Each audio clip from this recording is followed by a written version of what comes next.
Hello children, reading is one of my favourite things to do and I've loved it ever since I was your age. For that reason, I have decided to read you an extract from my favourite book. I first read this when I was in Year 6 myself and I hope you enjoy it as much as I did. Of course, I'm talking about Harry Potter. The bit I've chosen to read you is when Harry first finds out he's a wizard. 1 minute to go and he'd be 11. 30 seconds, 20, 10, 9. Maybe he'd wake Dudley up just to annoy him. 3, 2, 1. Boom! The whole shack shivered and Harry sat bolt upright staring at the door. Someone was outside, knocking to come in. Boom! They knocked again. Dudley jerked awake. "Where's the cannon?" he said stupidly. There was a crash behind them and Uncle Vernon came skidding into the room. He was holding a rifle in his hands. Now they knew what had been in the long, thin package he had brought with them. "Who's there?" he shouted. "I warn you, I'm armed." There was a pause. Then, smash! The door was hit with such a force that it swung clean off its hinges and with a deafening crash landed flat on the floor. A giant of a man was standing in the doorway. His face was almost completely hidden by a long, shaggy mane of hair and a wild, tangled beard, but you could make out his eyes glinting like black beetles under all the hair. The giant squeezed his way into the hut, stooping so that his head just brushed the ceiling. He bent down, picked up the door and fitted it easily back into its frame. The noise of the storm outside dropped a little. He turned to look at them all. "Couldn't make us a cup of tea, could ya? It's not been an easy journey." He strode over to the sofa where Dudley sat frozen with fear. "Budge up, you great lump," said the stranger. Dudley squeaked and ran to hide behind his mother, who was crouching, terrified, behind Uncle Vernon. "And here's Harry," said the giant.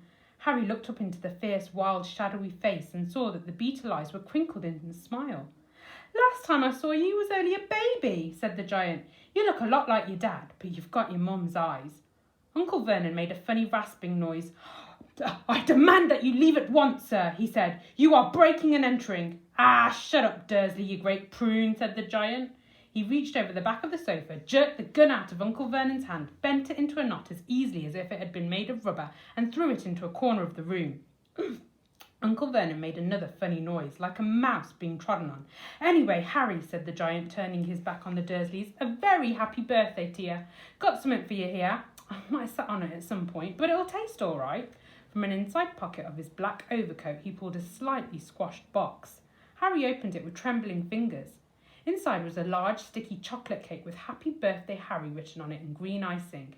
Harry looked up at the giant. He meant to say thank you, but the words got lost on the way to his mouth, and what he said instead was, "Who are you?" The giant chuckled. "True, I haven't introduced myself. Rubius Hagrid, Keeper of Keys and Grounds at Hogwarts." He held out an enormous hand and shook Harry's whole arm. "What about that tea then, eh?" he said, rubbing his hands together. "I'd not say no to something stronger if you've got it, mind." His eyes fell on the empty grate with the shriveled up crisp packets in it and he snorted.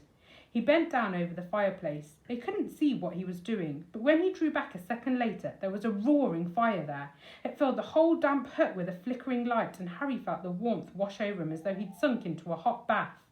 The giant sat back down on the sofa, which sagged under his weight, and began taking all sorts of things out of the pockets of his coat.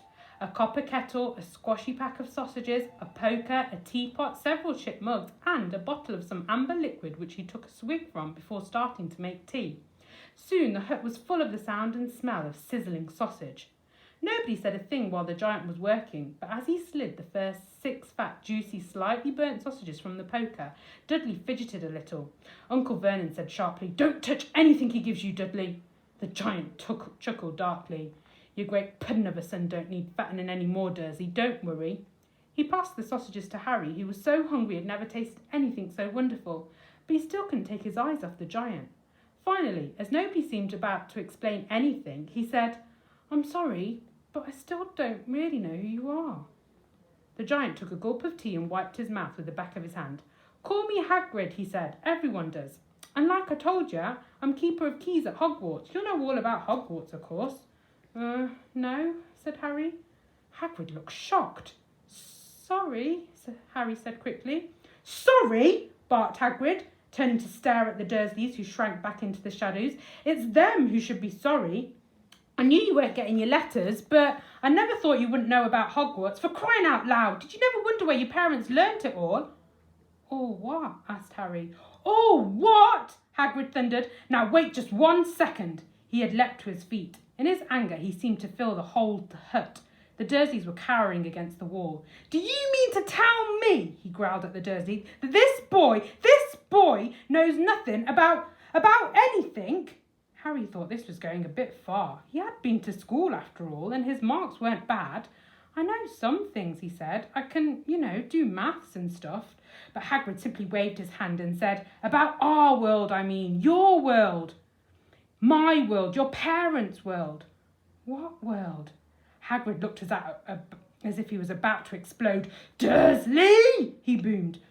Uncle Vernon, who had gone very pale, whispered something that sounded like mumble, mumble. Hagrid stared wildly at Harry. "But you must know about your mum and dad," he said. "I mean, they're famous. You're famous." "What? My mum and dad weren't famous, were they?" You don't... Hagrid ran his fingers through his hair, fixing Harry with a bewildered stare. "You don't know what you are," he said finally. Uncle Vernon suddenly found his voice. "Stop," he commanded. "Stop right there, sir. I forbid you to tell the boy anything." A braver man than Vernon Dursley would have quailed under the furious look Hagrid now gave him. When Hagrid spoke, his every syllable trembled with rage. "You never told him what was in the letter Dumbledore left for him. I was there. I saw Dumbledore leave it, Dursley, and you've kept it from him all these years." "Kept what from me?" said Harry eagerly. "Stop! I forbid you!" yelled Uncle Vernon in panic. Aunt Petunia gave a gasp of horror. "Ah, go boil your heads, both of you," said Hagrid. "Harry, you're a wizard." There was silence inside the hut. Only the sea and the whistling wind could be heard. "I'm a what?" gasped Harry. "A wizard, of course," said Hagrid, sitting back down on the sofa, which groaned and sank even lower. "And a thumping good 'un, I'd say, once you've been trained up a bit. With a mum and dad like yours, what else would you be? And I reckon it's about time you read your letter." Hope you enjoyed that. I really think you should read the rest of it. I honestly couldn't recommend a better book. Thank you.